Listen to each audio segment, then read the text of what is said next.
So you shot some great video on the iPhone. Now what do you do with it?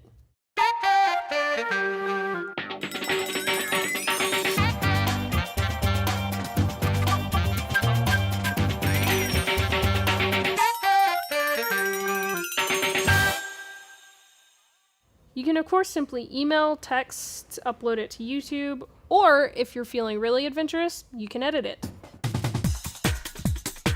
There are numerous ways to edit iPhone video. On your iPhone, on an iPad, or on a computer. Each one has its pluses and minuses.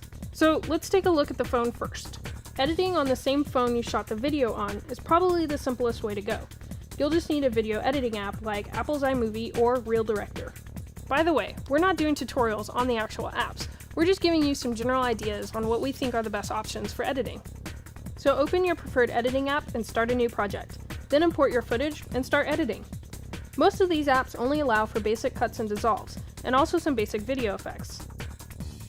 You can add music too, either included from within the app or from your iTunes music library.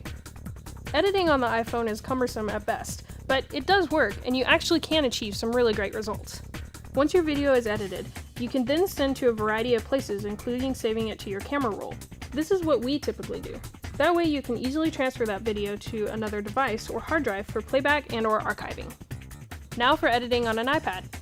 This is a similar process to the iPhone, except of course you have a lot more screen real estate to work with, and a few more editing apps to choose from. But before we open an editing app, we'll need to get the footage into the iPad, unless of course you shot the video on it. But let's assume you're transferring the footage from one device to the other and not using iCloud or iTunes. So we're going to use an app called Photo Transfer. Make sure the iPhone and the iPad you're transferring between are on the same Wi-Fi network. Open the app on the iPhone and choose Send, then choose iPad, and then select the videos to transfer.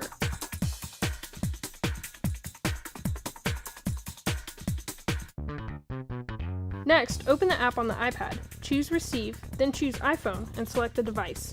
Start the transfer and the videos will copy to the iPad. It is a bit of a slow process.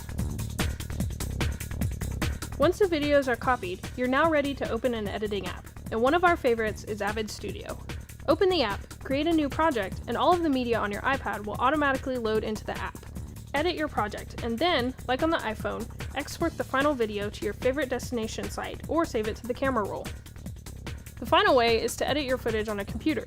This most likely applies to serious hobbyists or professional filmmakers. Typically speaking, using iPhoto on a Mac or simply browsing the iPhone as a camera on a PC is the fastest and easiest way to get the video files onto a computer.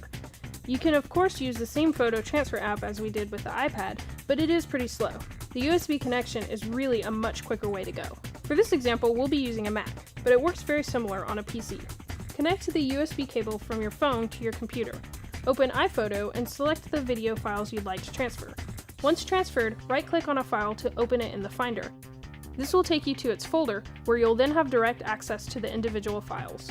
From here, it really depends on what editing software you'll be using. Most modern apps will import and playback the iPhone's H.264 video files without transcoding to a new codec. But if you prefer to go this route, you can use freeware like MPEG Streamclip to transcode to Apple ProRes or Avid DNX HD. Then the files will play back with ease and you'll be editing in no time. There are obviously lots of ways to edit video shot on an iPhone. These are just a few general tips to hopefully get you going in the right direction. So what are you waiting for? Go grab your phone and edit something. Don't forget to follow us on Twitter, like us on Facebook, and subscribe to see more videos.